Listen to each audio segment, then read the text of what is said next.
Boom, here we go. All right, what is up, everybody? Welcome to the Of Like Minds video podcast, episode 9. Here we have a fellow UCLA grad and young professional, Miss Kate Park. Kate, thank you so much for coming on today. Sorry, it says, please request record permission from the meeting host. All right, don't worry about it. I think we're good. Just keep it on mine.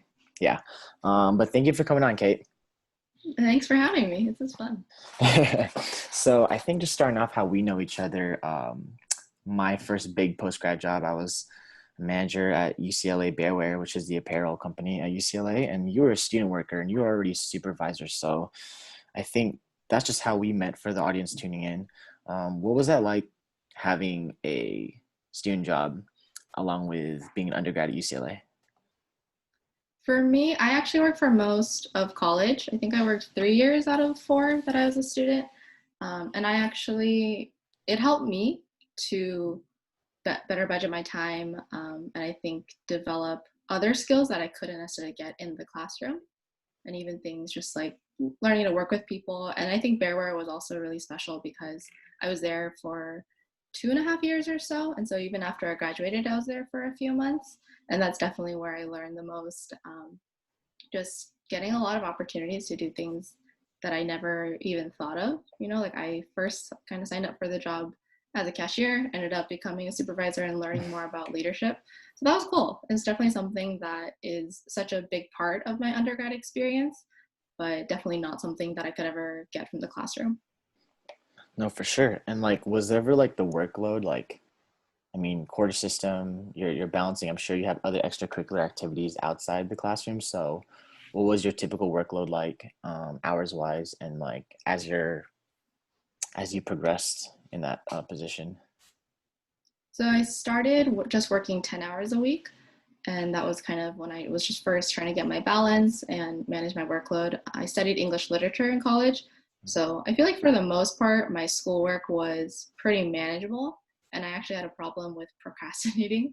And so working and getting time taken out helped me to prioritize my school more. And that's kind of why I needed it. And then over time, I got even better. I ended up bumping up my hours to 20 hours a week. At one point, I tried taking on another job and working 30 hours a week, but that did not go well. Wait, where at? I worked in Santa Monica at an engineering company as an administrative assistant. While It you're only still at lasted 3 months. Oh my God. But you were still doing that when you were in Bearer as well? I didn't even remember that. Oh my gosh, that's crazy. You're wild. Okay, so you're saying that the job is helping you and it's providing these skills that kind of ultimately help you in the classroom and like kind of being on your shit, on your P's and Q's. And so you're taking this, you have this job and you're balancing out with school. Let's just kind of fast forward now. Fast forwarding to, you're currently, it's 2 years post grad, right? Mm-hmm. So just kind of going to that, um, navigating through the post grad life. What has that been like from first job, first internship? What was that like? So I was pretty lucky to get my first job relatively quickly.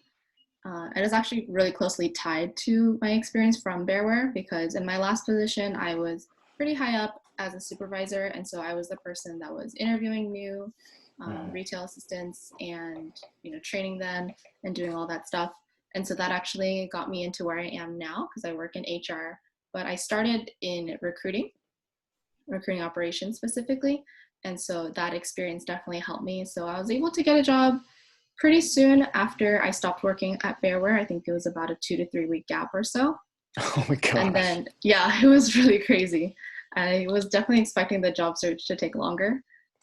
But then I worked in recruiting operations for 9 months and then switched over to the HR side, which is what I've been doing now. So I've been at the same company since graduating, which I think has helped to provide some kind of stability because the postgrad journey is definitely one that I feel like there's so many parts of it that are intangible, of even just like the mental and emotional experience of like trying to find out who I am when I'm not a student or apart from the student orgs I was part of, things like that. And so having at least one job in the same location and having that be a constant in my life for the past 2 years, I think that helped a lot. Well, so I mean, you that's the quickest turnaround I've ever heard from anyone, even outside. So 2 weeks. Was it more so that you kind of had experience already that you said, okay, maybe this is something I'm interested in, or like what was just like that process of even like I feel like that's a big thing is just trying to figure out what you want to pursue. So what was that even like just kind of narrowing that down and pinpointing what you wanted to pursue? I mean, honestly, I just wanted a job. I wasn't really particular about what it was. I found out about the company because my roommate at the time was working there. She had actually graduated early from UCLA, so she started working there a few months before. So I was able to go directly to the website and apply, which I feel like did increase my chances of getting reviewed. Mm, And then from there, I think it was kind of just good timing and I just had good odds because the position wasn't open for very long. But my interview process, I think, again, took like about 2 or 3 weeks or so. And so I was able to start yeah. And and so now you said that you've been with this company for was it over 2 years? almost 2 years. Almost 2 years, right? And I feel like even that is a milestone, especially for people in our age bracket, just because turnaround so quick. We're constantly feeling like we're ready for the next thing before we even get immersed with what we're currently presented with. So how's that been like? I'm assuming just, and I know from our peers, it's like we see people changing jobs left and right, and which is not neither a good or bad thing, but does that ever play a factor into your mind and like wanting the urge to move, or like does that make you feel more like how does that make you feel? I mean, I definitely didn't plan on staying at the same company for as long as I have, actually. And so I think one important part was because I switched positions after my first 9 months, that definitely made me stay a bit longer because I was kind of going back into the training process. And that took a few months to get fully on track with what I'm currently doing. And so actually at that first 9 month mark, I was thinking maybe I do want to pivot, maybe I want to go somewhere else. But then a new opportunity was given to me at the time. And Mm, so that was when I decided to stay. And I think as I'm at the company for longer, I see that my experience changes and my understanding of whether it's my work or how to work with other people or the company itself, that changes, I would say, like every 3 to 6 months or so.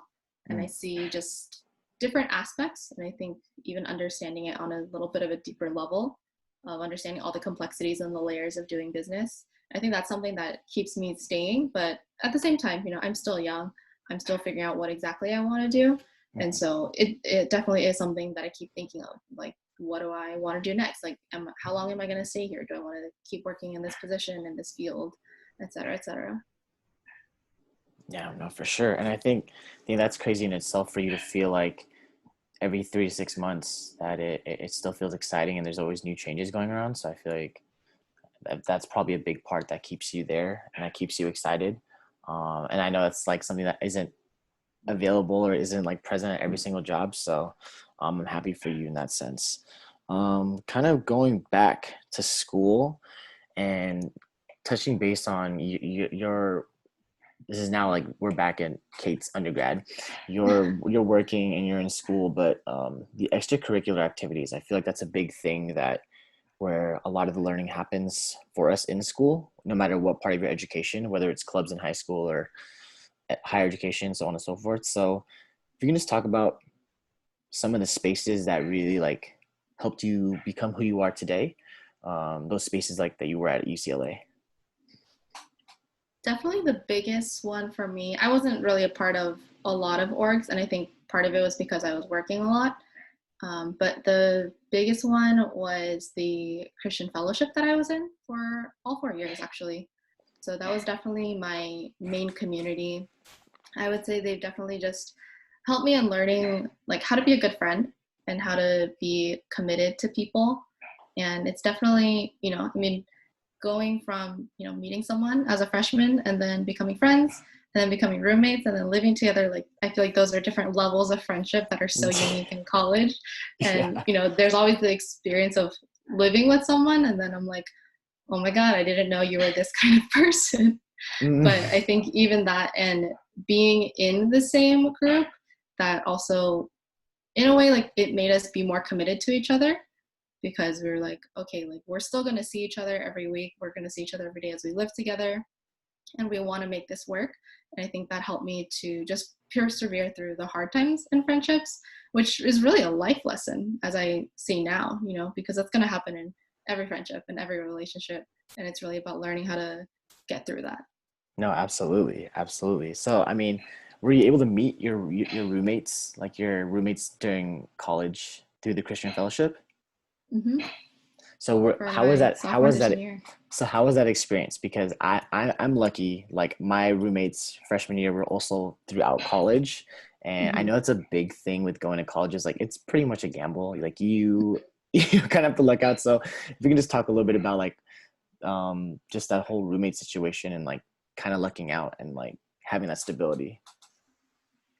In a way, I kind of had it was definitely still challenging because one thing was in my class, we had a lot of people who wanted to live together. And so we tried to kind of gather all together and figure out housing situations. And that was always a huge headache.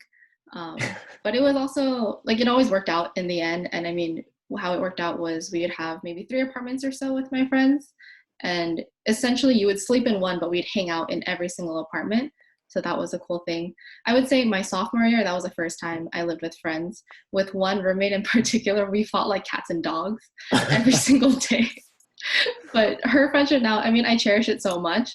And I think that was really when I learned like you can be different from someone in certain ways and just what you're used to. And that's not a bad thing. And I also had to recognize what like habits I had that were just different from other people that I didn't know because I operated in one way that my family taught me to, that I did my whole life. And I didn't know that wasn't like normal or like what everyone else did. Mm, damn, that's deep. That is. Oh my God, that's crazy. All right, cool, cool. So I think just kind of, and we're gonna be kind of jumping back and forth because there's a lot that we have here, but kind of going back to your career that you're currently on right now. You're with this company. It's been almost 2 years. You started as a recruiting coordinator, and your position now. I think what you said earlier in the conversation kind of hit me, and you talked about how you were just looking for a job, and you didn't really intend to be in this position, but now in hindsight, and being in the position that you're at, and learning the skills that you've learned in your current job, um, how do you feel on this decision now? I mean, obviously you didn't go in with the same intentions, but now I'm sure there's a lot of more positives. So you can just shed light on that. Yeah, I mean, that's definitely one of the things where, I think back and sometimes I'm like, maybe I should have looked harder. Maybe I shouldn't have just taken the first offer that I got. But I'm also like, I had a really good experience. And I think, getting up to 2 years now, that's pretty good for a first job, I would say.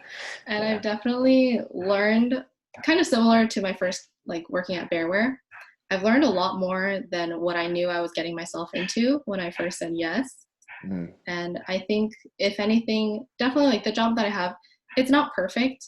I don't love it every moment of every day, but there are definitely strengths to it. And I think the experience overall is something that I'm just thankful for. And, if I was to go back, would I make the same choice? Like, I don't necessarily know, but I would say I'm pretty content with the choice that I did make then to just take the first person that said yes to me. yeah. Um, and overall, it's been positive, I think, for a lot of reasons, not just my professional development, but just the people that have gotten to me and how I've been able to learn about my work ethic or just what it's like to work full time, what corporate life is like, stuff like that. Absolutely. I think I really can empathize with you with the whole just getting a job because that was kind of what the motivation was when I got the job, the manager job at Bearware, because I knew I could do it and I knew I'd be surrounded by a lot of really smart people and that were just like hungry. But I think there's a relation of working amongst like your peers and then having to just immediately the next day being given the title of like a manager. And so for me, like that transition of, all right, I'm literally a year too older than some of these kids that I have to like guide everyone. And so I think in that way, for you, in terms of being in the new job and being, the youngest one, like what is that dynamic like? What were those struggles like? Because I feel like I've struggled in the same way similarly when I first started at Bearware. So if you can just talk about what that adjustment was like being like, recently graduated from UCLA and immediately working like literally 2 weeks after. Like that's crazy. So just talk about that.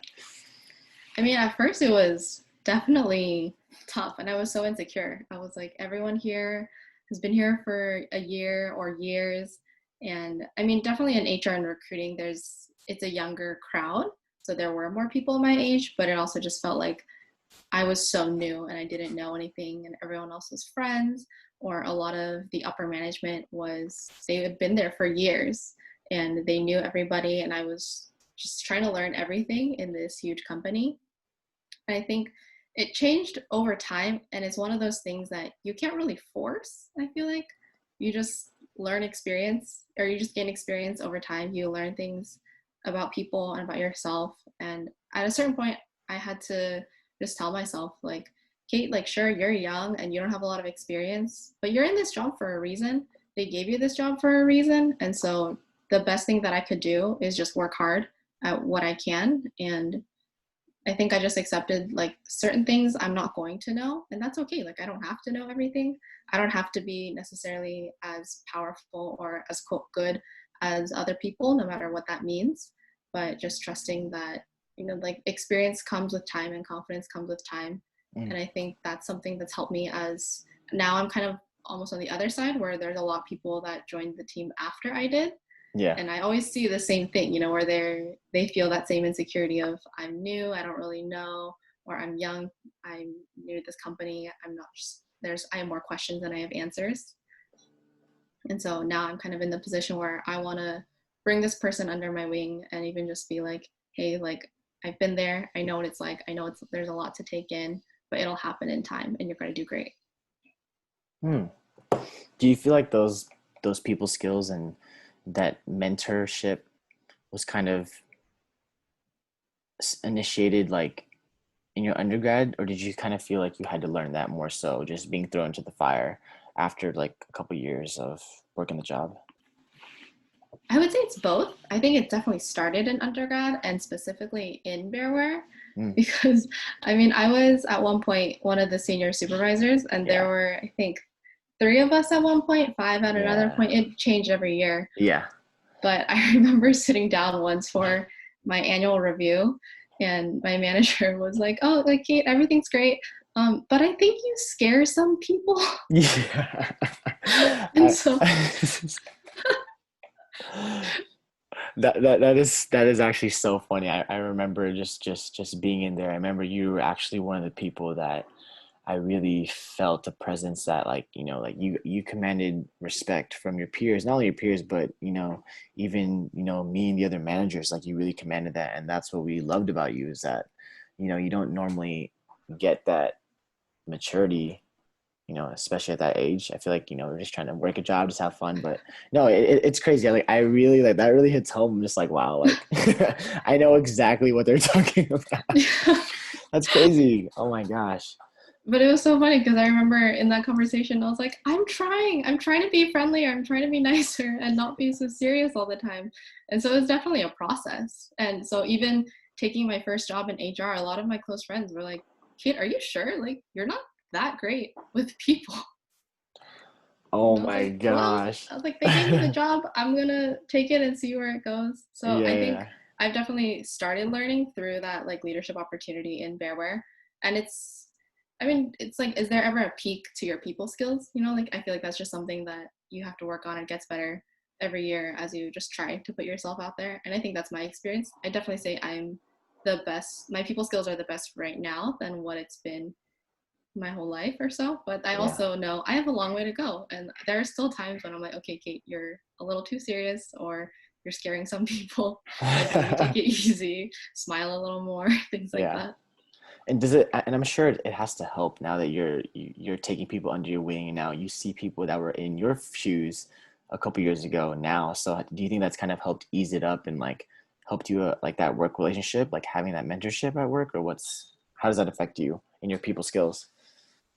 I think it's definitely one of the things that I've learned, that it has such intangible results, but you can see it. Because in my experience of working and in like a company setting, like when I first started, I was just like strictly business and just talking about work. But as I had people who tried to get to know me as a person and not just as an employee. And I saw how developed a personal relationship that affected our professional relationship and just the work that we did. And I was like, wow, like I actually really like working with people when I know them better. And I treat them in the end as humans and not just for their job position or their title. And it's like at the end of the day, right? Like when I see myself, I don't see HR representative. I just see myself as Kate. Mm. And that's the same thing for everyone else. And when I actually kind of shifted to see people in that way, I would say like overall my work experience changed a lot. Mm. No, I mean, I don't know if people still have, I don't know if you remember, I used to joke with you. I used to tell you you used to have like a black heart because you're Yeah, so, you, I still hear you, that. I hear so that, variations of so it. People are like, that, you're a robot, like you have no heart. but it's all in good fun now because Yeah, you definitely. like you said, you don't identify with just being in HR or the position you work, but you're just Kate and you have this mentorship that you've grown with. So that's super awesome. I love that. Um, Man, I think, and we're gonna go back and forth a lot because things are just coming to me, and I'm like, man, I need to know. Um, Initially, getting into UCLA, and you were North Campus, right? Because you had Mhm. told me English. So, for me, I was also North Campus, and I was World Arts and Cultures, and you're English, and there's kind of, if you don't know, there's actually kind of some similarities with the two. A lot of reading, a lot of writing. What was that dynamic like? One, coming into such a prestigious university and then immediately having, like, I don't want to say a target, but just for being North Campus, I know it's looked at differently. So how did you kind of navigate towards that? And for those, by the way, who don't know, who are tuning in, North Campus is more of like the arts majors. um you can think of it more as like there is no yes or no correct black or white answer. It's more you can finesse it in gray area-ish, as opposed to like the sciences, where it's very like, this is how it's done, this is the answer, this is the result, and it's going to be like that 10 out of 10. So if you can just share like what that transition was like for you. You're literally coming from the top of your class from your high school, and now you're like, you know, obviously still, great, but um, yeah, just being North Campus Kind of and just average at adjusting. UCLA. Stop. Honestly speaking, that's the experience, you know? You're a top dog, you're like, I'm the top 10%. Everyone gets a blow to their ego when they come on campus. And they're like, oh, there's 30,000 people that are as smart or smarter than I am. So what was that like? Um, What was that like? it's kind of funny because I didn't know a lot about UCLA coming into it. And I kind of accepted UCLA as a process of elimination because when I Mm, applied to colleges, I was accepted to 4 in the end. One was in Ohio, the other one was in Massachusetts, and then there was UC Irvine and UCLA. And I'm from the Bay Area, and so mhm. when I talked to my parents, they were like, "You're not like you can't go to Ohio. Like that's the middle of nowhere for you. Like what are you gonna do out there?" They're like, "You're a city girl through and through." I was like, "Okay, you're right." And that's kind of how I landed on UCLA. Was Mhm. just it seemed like the best option at the time, and I knew nothing about the like how prestigious of a university it is, or even just like the sports and the culture and the history behind it. I Mhm. knew nothing of all of that. That's kind of funny looking back now, because some Yeah. people think it's like that's the dream. And I'm like, I didn't know anything. And I think adjusting was definitely a process. And I actually came into UCLA as a business economics major. That's I don't know right. why I chose that. I have zero idea now because I'm like, it was just not a good fit. My first 2 econ classes were a crash and burn. It was bad. But I think I remember in choosing to be an English major, I just knew that I had a strong reasoning for it because I really value communication, and specifically verbal communication was where my interest was, especially as we're in like an increasingly digital age and so much communication is over text or over email, and we're really just relying on our words. And of course Mm. things have changed with the use of emojis or voice notes and things like that. But from at that time, I was like, this is really important. And I think so many times there's some tension in conversations because people just don't know how to express themselves. And so 2 people can be in agreement, but they don't fully realize they're in agreement. And so that was kind of the reasoning that I chose to be an English major, was because I wanted to focus on just my own communication skills.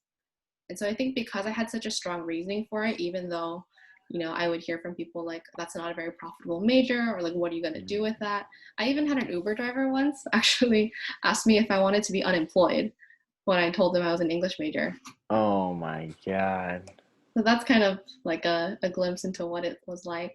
Yeah. But I think because my personal belief in its value was so strong, like I was like, I'm not going to change majors no matter what anyone says, because I know this is what I love, this is what I'm passionate about. And if I'm spending a lot of money at a school and working hard, then I better enjoy it. Absolutely. No, I think just that Uber thing is kind of out of left field. I'm like, man, like that is just I think that is North Campus in a nutshell. I think you can expect to be doubted or um undervalued in like any shape or form. And I think something I did want to ask is just how did that, you said you had a really strong, mentality in terms of like how you felt about it. So that kind of I don't think it would have affected you as much. But just being North Campus, and I don't know if there were ever any you ever faced like any passive aggressiveness or like even from people that you'd expected, because I even had in my experience with my roommates, I love them to death. We've definitely had some battles and just even like, oh, like what do you really do, and having to almost justify like why I'm there, and I kind of got tired of that, and so it's kind of blown up sometimes for me. I don't know if that's ever been a thing for you, like literally having to defend yourself, and just like you said, you love it, you enjoy it. I'm paying a lot of money to do this. I'm gonna make sure I'm doing something I love. So I don't know if you ever experienced any adversity like that at UCLA or like with people you're close to, or if you can speak on that. Mm, I'd say nothing, at least from UCLA specifically, would come to mind. I think I definitely got some pressure from my parents who Mm. were saying, be like, do business or do law. And that's something that I think even now they're kind of still pushing on it a little, actually. But like I was actually really, really adamant, but I actually have an opposite story where one of my friends who was a computer science major, in high school he was actually really into theater, and he's always like loved the arts, but in college he chose a a computer science route. But Mhm. I remember in one conversation we had, he said, I really admire North Campus majors for having the guts to study what they actually want to study. And I Mm. think that really stuck with me. And I kept thinking of that anytime that there was any kind of challenge or like backlash. I would just think a lot of people are really interested in the stuff that I'm studying, but they can't justify to themselves that it's worth their time or their energy. And so knowing that just because it's not maybe the most common route, or what people would maybe advise for what gets you the highest salary after college, Yeah. doesn't mean that I need to change my decisions or my route right now. No, absolutely. And the fact that you had pretty much like a 6 month head start on everyone else, because I will add that you got a job 2 weeks after graduation. That's crazy. Like you're that's insane. Um, I have here too that not only, you're in school and you're working and, you have extracurricular activities, but even just talking a little bit about the side hustle and kind of doing that, even if I don't know if that exactly started in college or if it was before, but if you can speak a little bit about like the side hustle and like what that means. For me, it's very informal. So I guess my side hustle would be writing. And that's definitely something that actually happened more post college. I think a big reason was just because writing was my homework in college. And so in postgrad, when there's no deadlines, there's no teacher, there's no assignments and roles, it's a lot more free, and it's definitely more of a creative expression now. And so I'm hesitant to say that my writing is poetry, but that's the closest thing that it would be. So I guess it's poetry. But a lot of it, I think, is just my way of understanding life, or understanding maybe an emotion or a moment that I'm in, and to kind of capture that. And so I actually have one document where I just write everything and I put it there. And it's always cool to look back on, because I'll write the date that I wrote it. I'll be like, oh, like on this date, at this time, this is how I was feeling, or this is what I was going through. And I can always go back to that. And recently I've actually started sharing it a little more. just like on my personal Instagram with my friends. And it's been really cool to just see people respond or to see Mm, people say like, hey, I relate to that, when I think it can be so obscure or abstract. And I'm like, I yeah. don't know if people understand what I'm saying or if I'm being a little too abstract and out there. But it's cool to see that be a conversation starter for some people. And for others, it's actually, especially in quarantine, I think some people are like, hey, like, I really like this creative energy that you're bringing out. And it makes me also want to be creative. And it's cool to see those different sides of people just because I'm willing to put something on my Instagram story for 24 hours. Yeah. No, for sure. Do you feel like you had to get to a certain point to become so vulnerable? I feel like just if you're logging stuff and like you know what I mean, like that's just it seems so personal, and I'm like that takes a lot of courage and a lot of strength to just put that out there because you can immediately get so much negativity for that. So like I guess what has that been like just now that you've put stuff out there and now that you've gotten these positive responses, like what has it been like for you for your writing for something that's so personal to you? How's that been? It's definitely encouraging to get that. And I mean, just like what you said, it was not something that happened overnight. It took me months to get there. Even sharing with like my closest friends took a while. And then Mm, from there to get things even more public. And I have like a private profile on Instagram too, you know, and it's not like I have a crazy follower count. It's just people that I know personally. yeah. But even that, you know, because my art is really my heart. And I mean, I'm someone that I'm not very emotionally expressive, but I found that a lot of my emotions do come out in writing. And I think that's why it was so hard to share, was because I wasn't used to being vulnerable to that level. But now as I'm putting more stuff out there and having people respond to it, I think I'm just affirmed of the fact that people respond really well to vulnerability, no matter what Mhm. kind of it of vulnerability it is or whether or not they can relate. Everyone wants someone to be the first initiator. Mhm. And more often than not, people are willing to reciprocate if I'm willing to just put myself out there. Absolutely. And are you I don't know if I missed it. You said that you have a single doc. So are you typing things or are you like actually physically writing it? I am typing.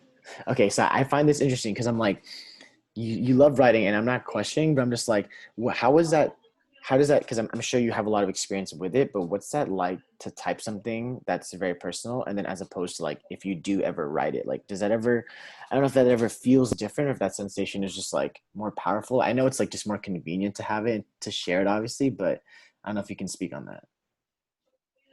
For me, I think because in some ways I'm traditional. Like I don't really like ebooks. I like to have a physical hard copy in my Hmm. hands when I'm reading. But with writing, I think part of it is just because I type faster than I write. And that's kind of how it started Yeah. was just I would have these thoughts and I'm like, I need to hold on to these phrases. I'm going to lose them if I'm 5 seconds too Mm, slow. And so, I mean, sometimes it's even just pulling out a note on my phone. If I'm on a walk and I think of something, I just pull that out just to get it down.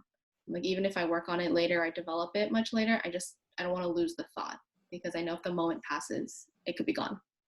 is it like how wide is this range? Like, is it like deep thoughts? Is it just like any thoughts? Is it like specifically geared towards like, I don't know, personal like growth? Like, what exactly? If you can just like kind of fill the audience in of like what if whatever you feel comfortable disclosing. I would say it can be anything. Sometimes it is like a very emotional response to something that's happening in my personal life. A lot of times it's just what I see in the world. Definitely being in quarantine, I look out my window every day.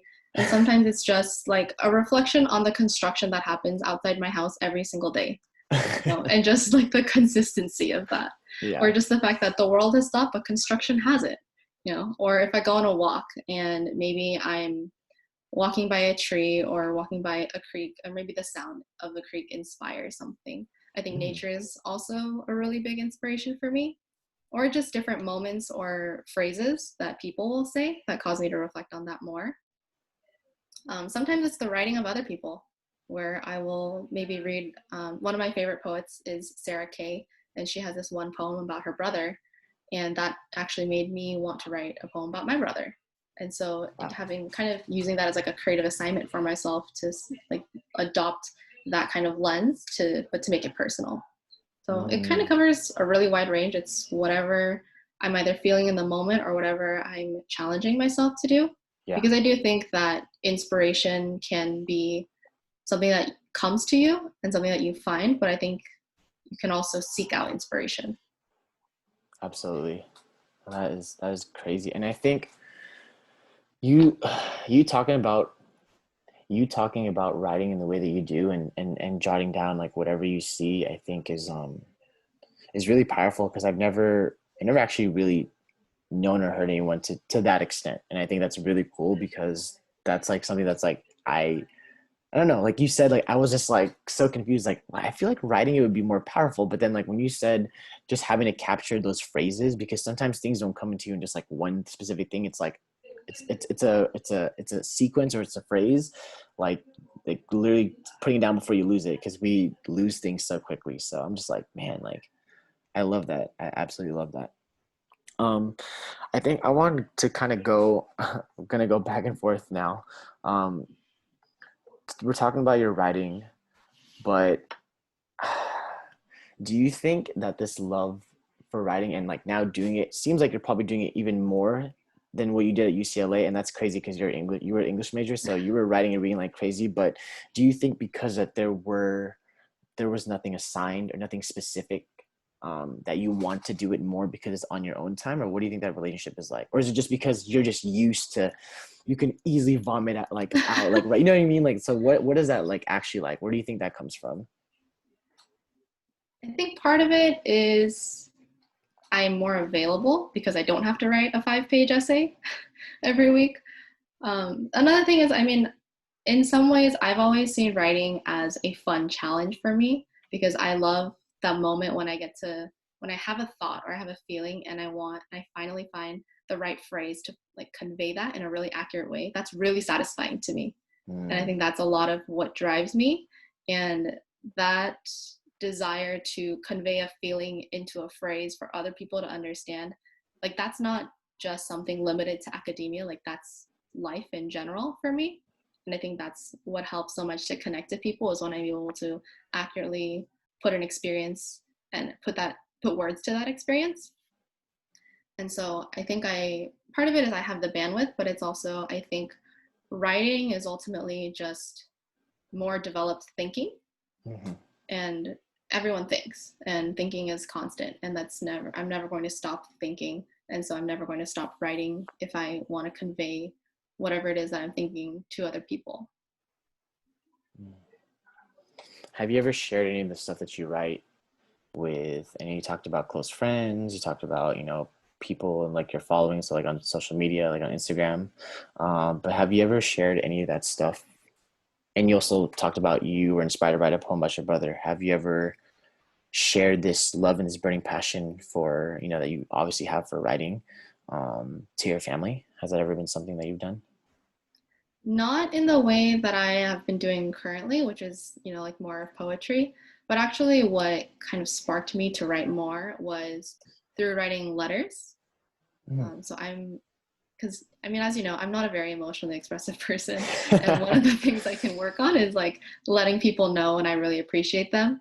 But for me, I kind of take that opportunity for any like birthdays or like Christmas, whenever I write a card for someone. Yeah. That's usually when I think a lot of people are like, oh, like I didn't know that you thought this way about me, or like you were paying attention a lot more than I thought you were. That's kind of a lot of common responses that I get. Yeah. But I've also had responses where, and this I have shared with my family. I had one, I think it was a Mother's Day card, and my mom came to me the next day and she was like, Your card made me cry. And I was Wow. like, I don't know why. Like, I mean, I just was expressing what I thought. And the same thing happened with another previous coworker, actually, where on her last day, I wrote her a card just saying how much I appreciated her and what she meant to me. And she said that she also cried reading the card, and she shared it with her mom, and her mom cried reading the card. Oh my God. And that for me was when I was like, oh, like I do have a way with words. Like this isn't maybe what every other person in the world does. And that's kind of what made me want to cultivate my writing more. So it actually started from a very personal place, and from seeing, like, really conveying my most genuine thoughts and emotions to people in a very private way. And seeing their personal responses to it was what made me widen my like writing bandwidth to more than just people, but to just experiences and moments in life. Absolutely. No, I love that. Oh my God. And I think too, to just like for you to have that impact on someone that the letter wasn't even written to, like it's affecting the person that like I love. So if I was like hurt your friend's mother like that, that's got to be an incredibly moving feeling. It was And crazy when I heard about it. I'm I like, was like, what? Was it that good? I'm actually getting goosebumps thinking about it. That's incredible. Yeah. I did want to read you something. So if you can sit tight, I'm going to read you something. Is that cool? Okay. I'm kind of scared. You should be. Dear Kevin, bye. See you never. Lol, just kidding. Honestly speaking, it's sad to see you go. And while it hasn't fully hit me yet, I know I'll miss you come Tuesday when you're not here. It's been such a joy getting to work with you and getting to know you. I really appreciate how you've consistently made an effort to get to know each of us as people and not just students or coworkers. You're always compassionate, kind, and I'll always remember that about you. More than just a manager, you're a great friend and an older brother figure to all of us at Bearware. For that, I'm going to miss you. But I'm also sincerely happy to see you go forth from here. From here, it's so wonderful that you get to do what you love and share that passion with others. I know you'll be great at whatever comes your way, and you'll be cherished wherever you go, just as you were and still are here in Ackerman B level.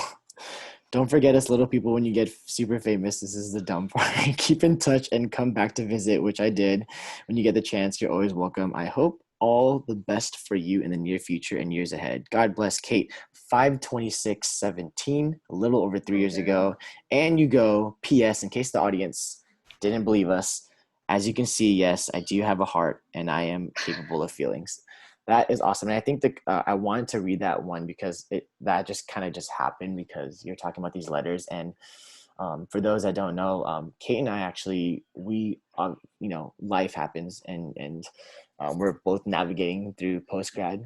And I actually stumbled upon this letter from Kate and I immediately took a picture and texted it to her and I said, hey, how are you doing?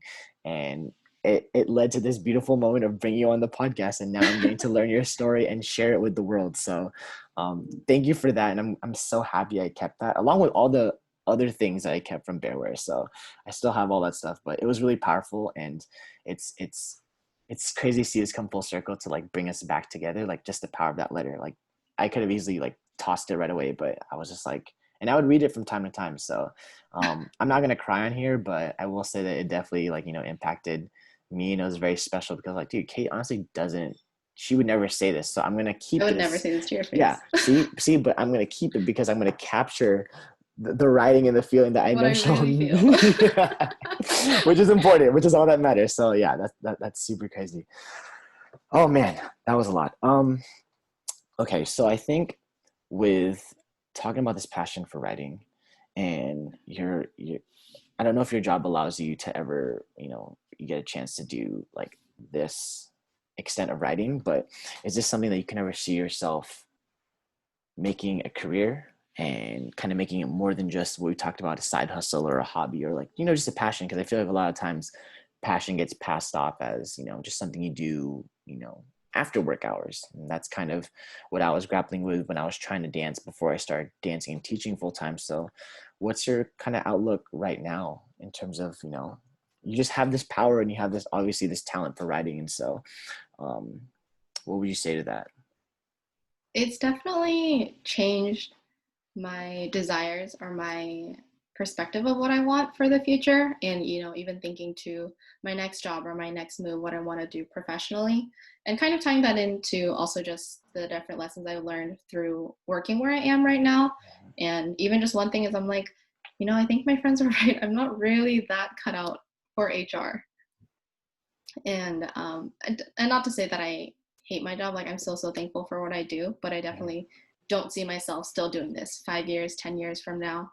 And when I think about writing, what I really like is kind of like what I mentioned before. In a way, it's very strategic, and I like that challenge. And that's a challenge that for me, it's always hard and it always gives me a headache, but I keep coming back to it and I love it. And for me, that's kind of a sign that that's what I'm meant to do.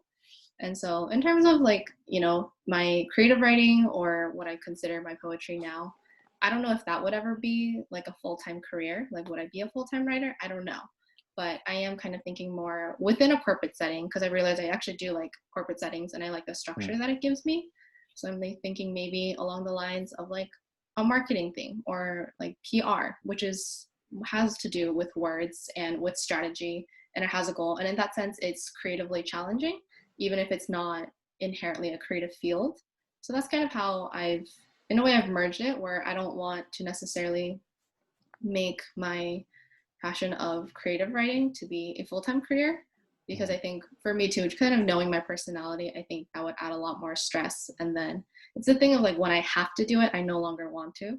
Mm, And so I'm wary of that. Not to say that that's going to happen, but it's a possibility that I yeah. do see for myself. And so because I'm wary of it, I would say that I don't necessarily want to take that step now. Also, it's really hard to become a writer.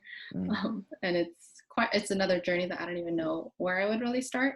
But for now, I'm thinking I want to kind of save the creative side for myself, but still use my writing skills in a full-time job, just in a slightly different setting.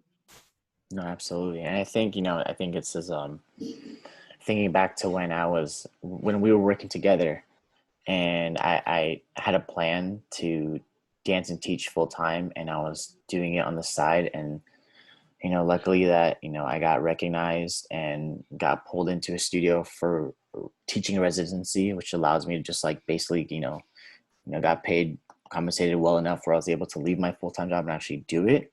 And so I don't know, I think it's just hearing the power you've had on me and the power you've had on like other people and their families. I hope that behind closed doors that you are working on that, and I know you are, but in a structured sense where you can make that more of your focal point. Because I mean, if the letter that I read didn't make it obvious enough, and the other letters you had read or wrote, um, I think yeah, it just says a lot. And I think kind of going into that pivot point, let's say that you end up booking something really amazing for particularly writing, right? So let's say that you have this huge pivot in your career, and you had to look back at everything you had built so far, and kind of two completely different worlds, right? In terms of writing and like doing HR, like you could see some overlap, but overall be a big pivot. What would you say, like, what would have made you successful like in your profession up until that point? So everything that you had learned in your journey, both in school and both in the professional, like what do you think what made you say that, like, me, Kate, I'm successful in what I've done and I'm ready to move on to the next thing? Like, what would make me ready for that pivot? No, just let's say that that did happen, and just Hmm. so let's say it already happened, Yeah. and now you're just like looking back, as you're about to pivot, what are the things that you've learned in your journey that you could say that made you, that you can say, oh, I am successful because I did this and I learned this? I think the biggest thing is just being willing to do anything. And I think, especially now being young and starting out in my career, that's especially relevant for me, where I'm like, I don't really know what I want. And so I'm willing to try anything. And I think that even relates to, going back to working in Bearware, like, I wasn't super like, oh, I really want to be a supervisor, but I was kind of like, why not? Like, I'll try it out, I'll see what happens. And I think even getting to that point is because when I was first just like a regular like retail assistant, I was just willing to help in whatever way I could. And I was Mm, determined every single day to make a difference. And that was actually a mindset I had going into work that I developed while in Bearware. Was every day I would go into work and think to myself, I want this place to look different because I was here today. And even if it's just like one rack looks nicer, even that, I would be like, that's my contribution for the day. And at least I did something. And I think that's a mindset that I still have, where I'm like, I want to make a difference every single day, no matter how small it is, right? Even if it's just sending a confirmation email or something to someone today, even that, it makes a difference to somebody somewhere. And so for me, that's what I think of, where I'm like, no matter what the task is, if it's something that I think will benefit my job or the people I work with, then I want to do that. And I think even going to writing, right? Like, if I was to one day become a full-time writer, I would say it started because I was willing to just word vomit and just write mm, poem like things, when writing was really like a side hustle, right? Like, when there was no like tangible benefits to it, I was still willing to try. And I think even like taking that first step can be so scary and so hard. but that leads to like such great change later on. Absolutely. Um, it's a lot.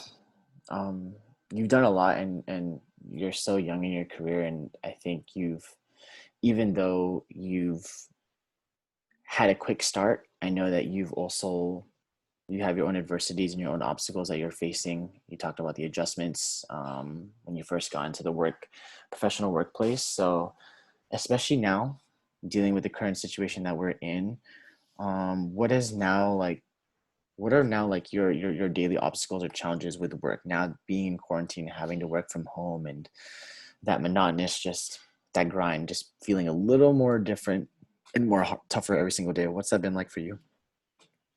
It was definitely a big adjustment, I think, in ways that I didn't expect. And I mean, like setting up my, like doing my setup and things like that was pretty fast. But I think, I mean, for me, I don't have a home office. Like I'm literally in one corner of my bedroom right now.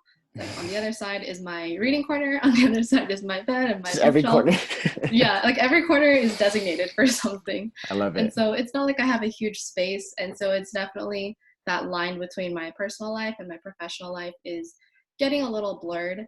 And Mm, I think it's been interesting because I mean, I look at a computer all day long, yeah. but that it's been that way for, almost 2 years now. But when I'm at home looking at a computer, when I'm off of work, I'm like, I don't want to Mm, look at my phone. But that's also how I connect to everyone, so it's hard. yeah. But I think because I'm doing that all within the same space, that's been challenging. And even just, I would definitely say like my mindset is affected by just being at home, being a little more comfortable, having the freedom to, kind of roam around my house, like reach for any snacks, things like that. Yeah. And I think overall the adjustment of just being like, I want to be responsible of my time, like as an employee, but also as like, I mean, I live with my parents right now. So like as their daughter, like there's also a responsibility there where just because I'm home all day also doesn't mean that I'm necessarily connecting with them or Hmm. having quality time with them. So Yeah. being intentional still, even when life seems so bland and, every day kind of looks the same. And I think another thing is also being like, just because something's challenging doesn't mean that I have to overcome it right now. Because there were definitely tough days in quarantine where I was like, I don't really want to work today. Like, my mind's not there, or I just am lacking the motivation. And not necessarily to say that I dwell in that, but to be Yeah. like, just acknowledging like this happens to everybody. Everybody has hard days, whether or not you're in the office or you're at home or wherever you are. Like, it just happens, and just being like, I don't have to change that right now, but I can still do my best even from this place and from this little bit of a challenge that I'm facing, and I'll let tomorrow be tomorrow and let today be today. Absolutely. How are you even able to differentiate like work and home? Obviously, you don't have the space to completely make that a separate thing. So, what are some things that you've done, or some things that you can maybe suggest? I know a lot of people are going through that currently right now. So, I know you talked about like you have different corners of the room that kind of separate the space, but are there other things that you do to kind of help you not go completely insane at home? One thing, so kind of similar to the space thing, so I'm actually sitting in my desk chair right now, and this is where I do my work. And so I made it a rule for myself to not sit in my desk chair when I'm not working. Mm.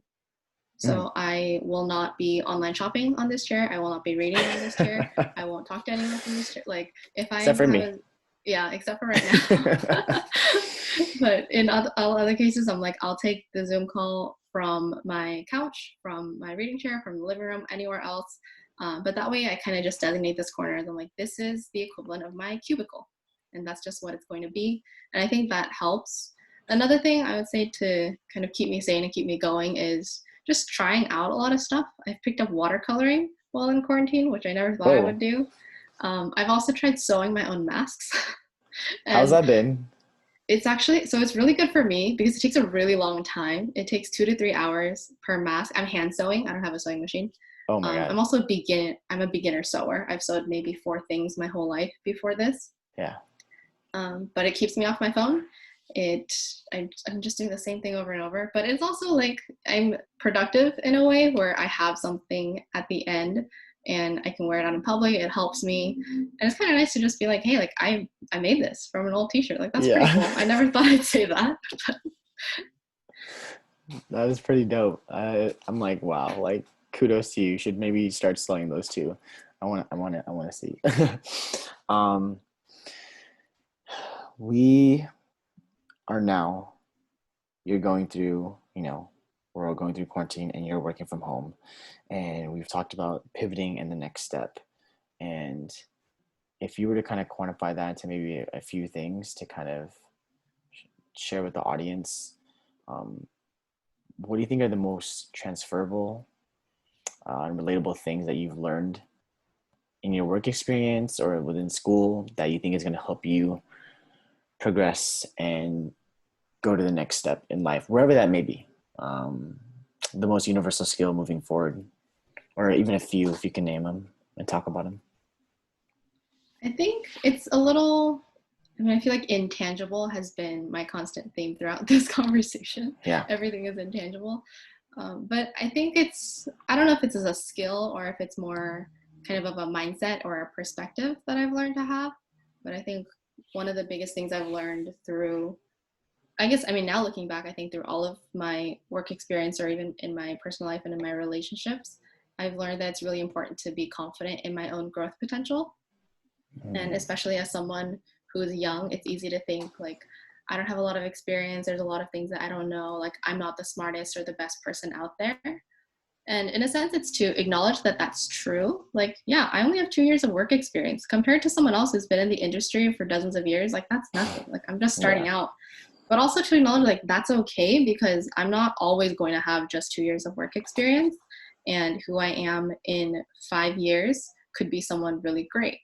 And if I can actually trust in that, I think that gives me like the strength and the hope to push forward to, if I want to make a really big pivot like outside of HR into something else, I think that's what gives me the confidence to do that, is because I'm like, I might not be where I want to be right now, but I know that I have good growth potential and I'm confident in who I'm going to become. And I think that's what helps me to like look to my next move or look to like what my life goals or different career passions and things like that. Absolutely. And I think kind of building off of that too, one of my favorite things that my mom, that stuck with me, that my mom told me when I was really young, was just everyone has something to offer, and no matter who, and you want to find the best in those people. And so you kind of mentioned about when we kind of talked before this and talking about looking and seeking for people that are honorable and kind of like people that have stuff to offer. If you can just shed a little light on that.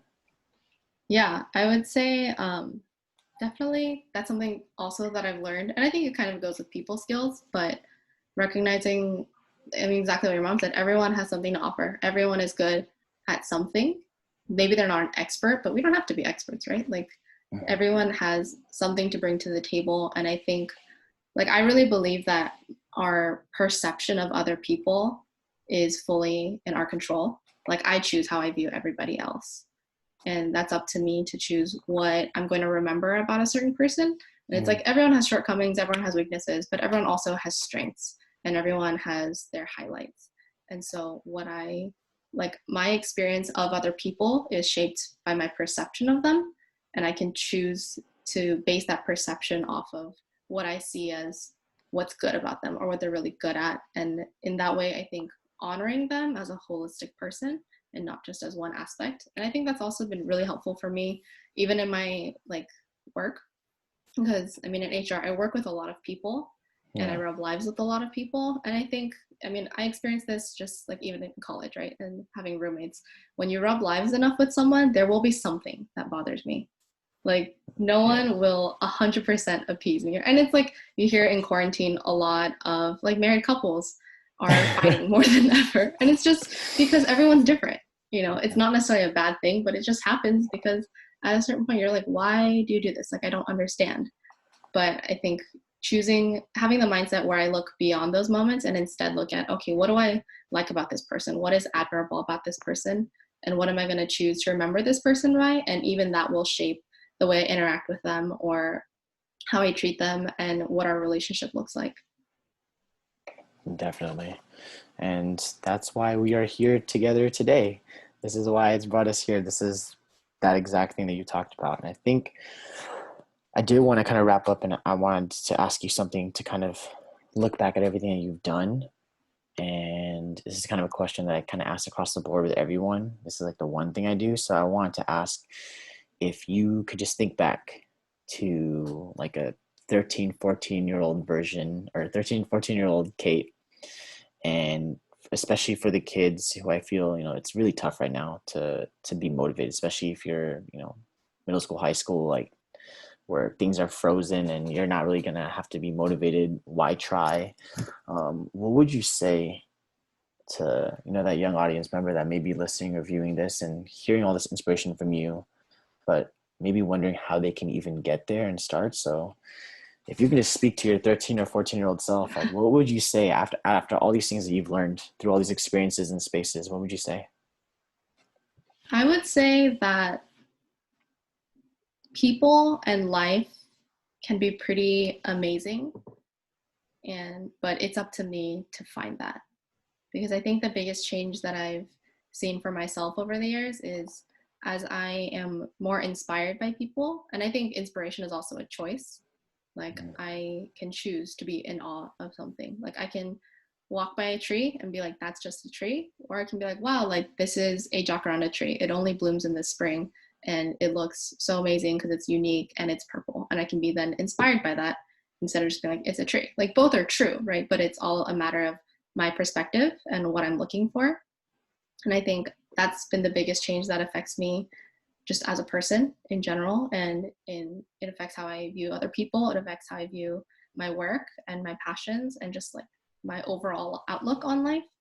And I think thinking to my 13, 14-year-old self was very cynical in puberty. And I think that took years to wear off. Even now, it's a challenge. Yeah. But I would say like, hey, like look for beauty and look for inspiration every single day, and it'll be there if you find it. And life is pretty cool when you do find it. I love it. I absolutely love it. 13, 14-year-olds, whoever's listening, preach. Listen to that. Kate, thank you so much again for not only sharing your story, but you've been going really deep with the writing and just being vulnerable with everything. I think that just ultimately helps, not only us, but those that are struggling and dealing with, the shit that everyone's going through right now. So just thank you so much for giving us your time and your energy and like your 100%. Nothing has changed in that sense. You've always been like that as far as I've known you. So just thank you for bringing that energy onto the podcast. And hopefully we'll do a check-in and we'll check back in and see when I you step up to that challenge and you end up taking your writing to astronomical levels. But yeah, thank you so much again, Kate. And yeah, thank you guys again for listening to the Of Like Minds video podcast, episode 9. And we will catch you later, Kate. All right. All right, sounds good. Thanks for having me. Bye. Bye.